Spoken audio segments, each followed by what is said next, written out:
Hello student, मैं दिनेश दैया आपका फिजिक्स के ऑनलाइन एजुकेशन में स्वागत करता हूं। स्टूडेंट, हम रे ऑप्टिक्स में स्टडी कर रहे थे और उसमें हमने डिस्पर्जन तक स्टडी कर लिया था। डिस्पर्जन के बाद कल हमने रेनबो देख लिया था। उससे संबंधित कोई प्रॉब्लम हो आप कमेंट बॉक्स में लिख दीजिएगा। आज हमारा टॉपिक है माइक्रोस्कोप। देखिए, ऑप्टिकल डिवाइसेज होती हैं, ऑप्टिकल डिवाइसेज की स्टडी करेंगे हम आगे। ऑप्टिकल डिवाइसेज में जैसे माइक्रोस्कोप है, टेलीस्कोप है और एक इनबिल्ट ह्यूमन ऑर्गन जिसे हम आई बोलते हैं, वो भी एक ऑप्टिकल डिवाइस होता है। उनका हम स्टडी करेंगे आगे इस चैप्टर में। ज़्यादा चैप्टर बचा नहीं है तो इसको हम जल्दी कंप्लीट कर लेंगे। तो आज का हमारा टॉपिक है माइक्रोस्कोप। सबने सुना होगा माइक्रोस्कोप क्या होता है या देखा भी होगा। माइक्रोस्कोप एक ऐसा डिवाइस होता है, बहुत ही टीनी ऑब्जेक्ट होते हैं, बहुत ही छोटे स्मॉल ऑब्जेक्ट होते हैं। उनको क्या करता है, वो जूम करता है, मैग्नीफाई करता है और उनका लार्ज इमेज है वो आपके सामने क्या करेगा, प्रेजेंट करेगा, जिससे आप उसका स्टडी कर सकते हो, उसकी साइज देख सकते हो, उसकी कंस्ट्रक्शन कैसी है। इन सब का स्टडी है वो किस में किया जाता है, तो माइक्रोस्कोप में किया जाता है। कॉमन सी इसकी डेफिनेशन है जो आपको नोट्स में लिखी हुई मिल जाएगी, देख लीजिएगा। अब माइक्रोस्कोप के टाइप है हमारे सिलेबस में, वो है दो टाइप का माइक्रोस्कोप है वो इंक्लूड किया गया है। फर्स्ट है सिंपल माइक्रोस्कोप और सेकंड है कंपाउंड माइक्रोस्कोप। तो आज हम देखेंगे simple microscope.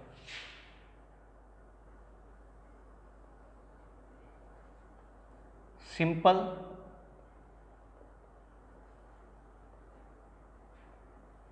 Microscope, simple microscope.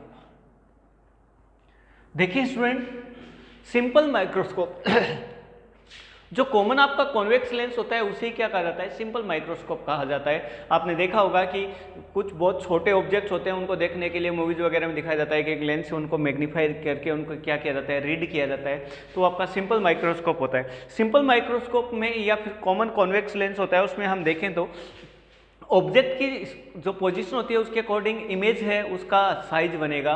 और हमने उसमें लास्ट कंडीशन देखी थी, वो क्या थी कि जब ऑब्जेक्ट होगा वो फोकस पॉइंट और ऑप्टिकल सेंटर के बीच में होगा तो आपका इमेज कैसा बनेगा, मैग्नीफाइड बनेगा, वर्चुअल बनेगा, वर्चुअल बनेगा और क्या बनेगा, इरेक्ट बनेगा, इन्वर्टेड नहीं बनेगा। वो कंडीशन हमने देखी, उसी को हम यहाँ पे यूज करेंगे। मतलब ऑब्जेक्ट क्या होगा, वर्चुअल होगा, मैग्नीफाइड है मतलब लार्ज इन साइज होगा और कैसा होगा, इरेक्ट होगा और जो ऑब्जेक्ट है उसकी तरफ ही बनेगा। उस वाली कंडीशन वो यूज करते हैं। तो इसका डायग्राम कुछ इस प्रकार से रहेगा।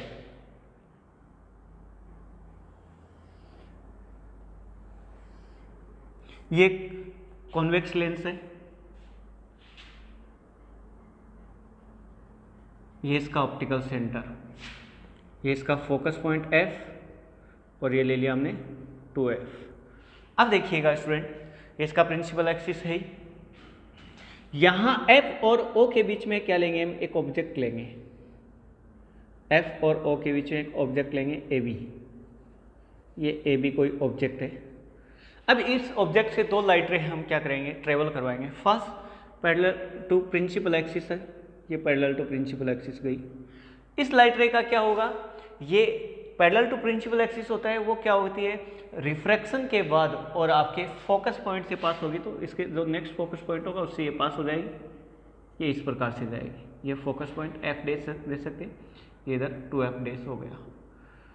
ये फर्स्ट लाइट रे होगी। सेकंड आपके ऑप्टिकल सेंटर पे इंसिडेंट करो, और ऑप्टिकल सेंटर वाली जो हमने देखी थी वो कि बिना कोई रिफ्रैक्शन के और सीधी पास हो जाएगी और ये इस प्रकार से ट्रेवल कर जाएगी। तो ये आगे जाके देखेंगे एक दूसरे से सेपरेट होगी, कभी नहीं मिलेंगी ये, मतलब इसका रियल में कभी इमेज फॉर्मेशन नहीं होगा, रियल में इंटरसेक्ट ही नहीं करेंगे। अब इनको पीछे की तरफ बढ़ा देते हैं हम। ये पीछे की तरफ बढ़ाया मैंने, तो ये पीछे की तरफ यहाँ इंटरसेक्ट करते हुए क्या होंगी, आपको विजुअलाइज होंगी, आपको फील होंगी, अपीयर टू इंटरसेक्ट होंगी।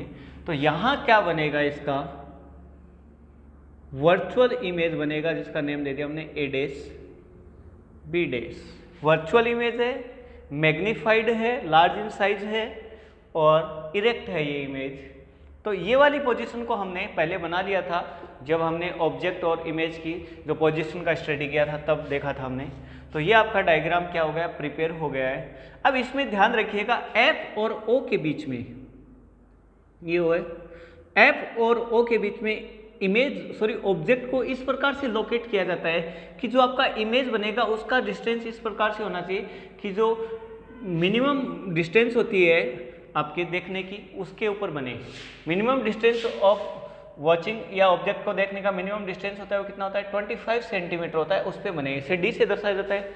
तो यहाँ पे जो इमेज का डिस्टेंस रहेगा वो वी नहीं लेंगे हम, वी की जगह क्या लेंगे हम डी काम में लेंगे। क्या काम में लेंगे, डी काम में लेंगे। जबकि ऑब्जेक्ट का डिस्टेंस है वो तो आपको पता ही है किससे शो किया जाता है, यू से।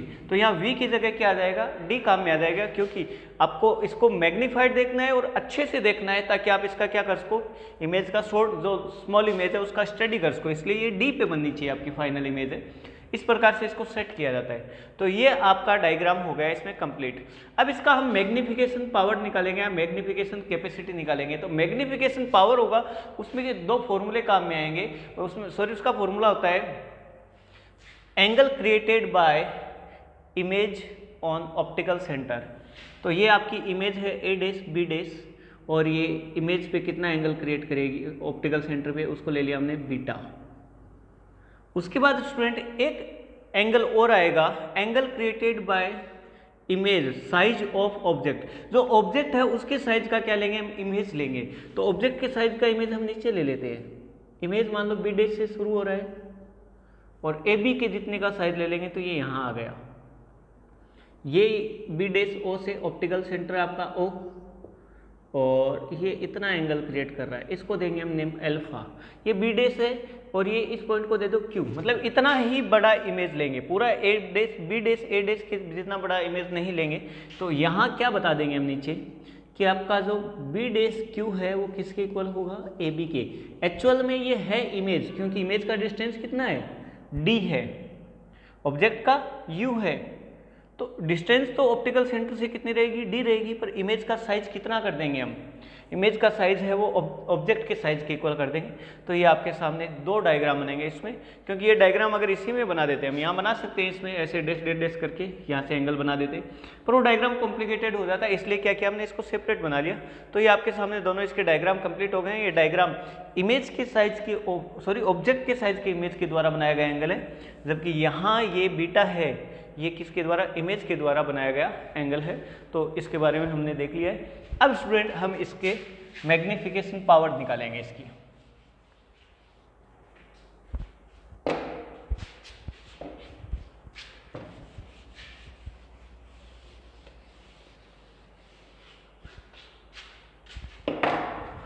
तो यहां लिख देंगे magnification power of simple microscope, simple microscope is given by following formula। तो मैग्निफिकेशन पावर या मैग्निफिकेशन को किससे सेव किया जाता है, आपके m से सेव किया जाता है। तो m इक्वल टू क्या आ जाएगा, angle created by image on optical centre. मतलब रेशियो किस किस का आएगा, angle created by image on optical centre, और नीचे आएगा angle created by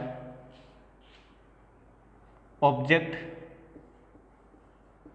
size image on optical centre. मतलब क्या फॉर्मूला आ गया इसका एम का, कि एक तो angle created by image on optical centre, image के द्वारा जो एंगल क्रिएट किया गया वो कितना है, बीटा है स्टूडेंट। तो यहाँ आ जाएगा beta upon angle created by object size image. Object size image ये है, इमेज का डिस्टेंस उतना ही रहेगा, तो कितना आ जाएगा, अल्फा आ जाएगा। ये इक्वेशन फर्स्ट हो गया।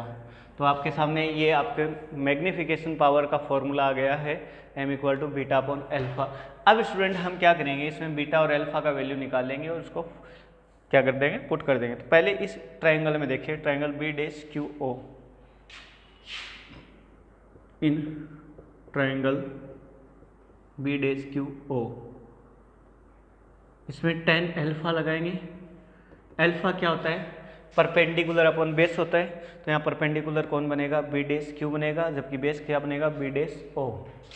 वो आ जाएगा B dash Q upon B dash O. चूँकि बी डैश क्यू कितना है मैंने बता दिया, ए बी है, क्योंकि ये जो इमेज है उसका साइज किसके इक्वल होना चाहिए? ऑब्जेक्ट के इक्वल होना चाहिए। तो tan अल्फा कितना आ जाएगा? tan अल्फा इक्वल टू आ जाएगा A B upon B dash O. ये आपकी इसकी वैल्यू आ जाएगी। अब देखिए, if alpha is too small then tan alpha approximate equal to किसके हो जाएगा? अल्फा हो जाएगा, पहले ही बताया जा चुका है। तो अल्फा का वैल्यू क्या आ गया आपके सामने? A B upon B dash O, equation number 2। अब स्टूडेंट हम बीटा का वैल्यू निकालेंगे। बीटा दो ट्राइंगल में आ रहा है, दो रेक्टेंगल ट्राइंगल आ रहे हैं। एक आ रहा है ए डैश बी डैश ओ, उसमें भी बीटा है। दूसरा ए बी ओ में आ रहा है। तो इसमें याद रखने की जरूरत है, हम इस छोटे वाले ट्राइंगल में लगाएंगे ए बी ओ। क्यों लगाएंगे उसका रीजन अभी मैं आगे और बता देता हूँ। In triangle A B O tan beta equal to तो बीटा के सामने वाली साइड क्या हो जाएगी? इसका आपका नॉर्मल हो जाएगी, या परपेंडिकुलर बोल दीजिएगा, हो जाएगी A B upon B dash upon B O. अब देखिए स्टूडेंट, इसमें भी ए बी आ रहा है, इसमें भी ए बी आ रहा है। यहाँ वैल्यू पुट करेंगे तो ए बी से ए बी क्या हो जाएगा? कैंसिल हो जाएगा, हमारा फॉर्मूला सिंपल हो जाएगा। इसलिए हमने क्या किया है, इस वाले ट्राइंगल, छोटे वाले ट्राइंगल ए बी ओ को यूज किया है बीटा के लिए, न कि A dash B dash O. ये आपको याद रखना है। यहाँ बता देंगे, if beta is too small then tan beta approximate equal to किसके आ जाएगा? बीटा आ जाएगा। तो यहाँ बीटा का वैल्यू कितना आ गया? बीटा का वैल्यू आ गया A B upon B O, equation number 3। और इक्वेशन नंबर 2 और 3 से वैल्यू कहाँ पुट कर देंगे? फर्स्ट में पुट कर देंगे, हमारा सॉल्यूशन हो जाएगा। Substituting values from equation 3rd and 2nd in equation 1st। 2nd और 3rd से वैल्यू कहाँ पुट कर देंगे? फर्स्ट में पुट कर देंगे। हमारा m कितना आ जाएगा? m आ जाएगा। बीटा का वैल्यू कितना है? बीटा का वैल्यू है A B upon B O, जो कि इक्वेशन 3 शो कर रहा है आप लोगों को। तो आ जाएगा A B upon B O. Divide में अल्फा का वैल्यू कितना आएगा? A B upon B dash O, A B upon B dash O. Next step देखें हम, तो m इक्वल टू ऊपर वाला A B upon B O as it is. ये जो डिवाइड में है वो उल्टा होके मल्टीप्लाई हो जाता है, तो मल्टीप्लाई होगा क्या? बी डैश ओ बटे ए बी। ए बी से ए बी कैंसिल, और आपका m इक्वल टू कितना आएगा? बी डैश ओ बटे बी ओ। अब देखेंगे, चूंकि बी डैश ओ कितना होता है? B dash O, B dash O हमने देखा, यहाँ देखो चाहे यहाँ देखो, वो कितना है? डी है। और हमने क्या कहा? ऑब्जेक्ट की तरफ जो डिस्टेंसेज होती है वो निगेटिव होती है, इस साइड की डिस्टेंसेज क्या होती हैं? पॉजिटिव होती हैं। तो यहाँ बी डैश ओ कितना हो जाएगा? -30, एंड बी ओ कितना हो जाएगा? -u।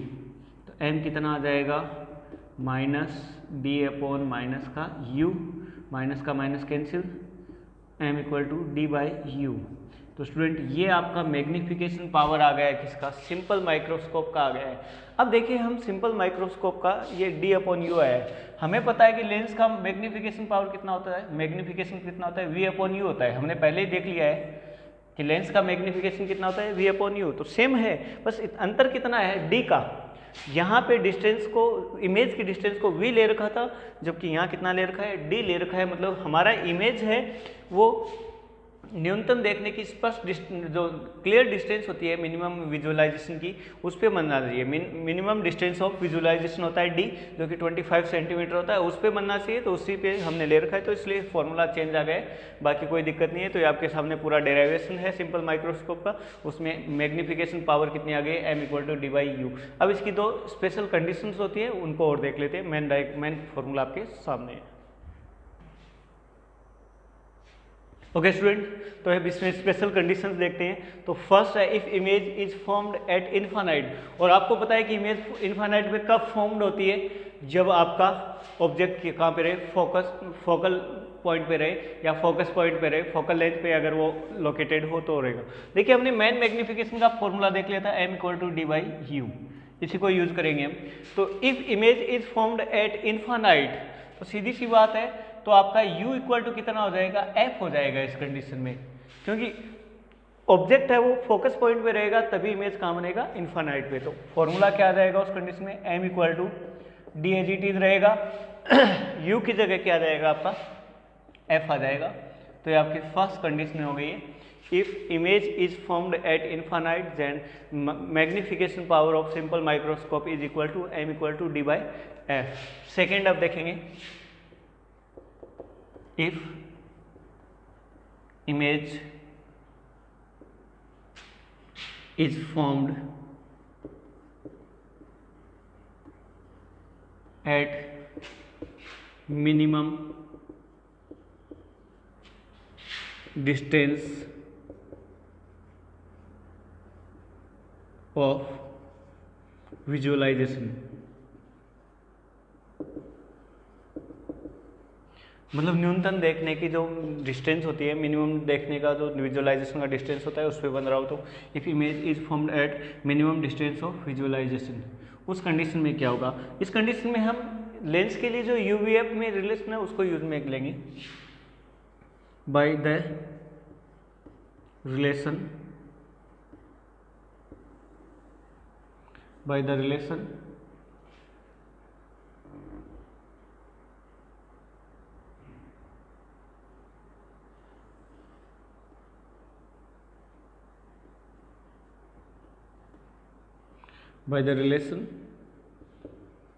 among u, v and f for lens. Lens के लिए जो यू वी एफ में रिलेशन होता है वो क्या होता है, 1/v - 1/u = 1/f। चूंकि v कितना होगा यहाँ पे, v होगा वो d होगा, कितना आएगा, माइनस का d। u कितना आएगा, माइनस का u, क्योंकि इस साइड के डिस्टेंसेस सारे क्या होते हैं, निगेटिव होते हैं। एंड f = कितना जाएगा, f ही आएगा, क्योंकि कॉन्वेक्स लेंस है उसका फोकल लेंथ क्या होता है, पॉजिटिव होता है। यहाँ पुट कर देते हैं इन सबको, कंफ्यूज नहीं होना है, ये फॉर्मूले में है माइनस का, जबकि u का वैल्यू फिर से माइनस आएगा। तो 1/-d - 1/u = 1/f। सॉल्व करेंगे इसे, तो 1/-1/d - 1/u = 1/f। और अब इसको क्या कर देंगे, d से मल्टीप्लाई कर देंगे, मल्टीप्लाइंग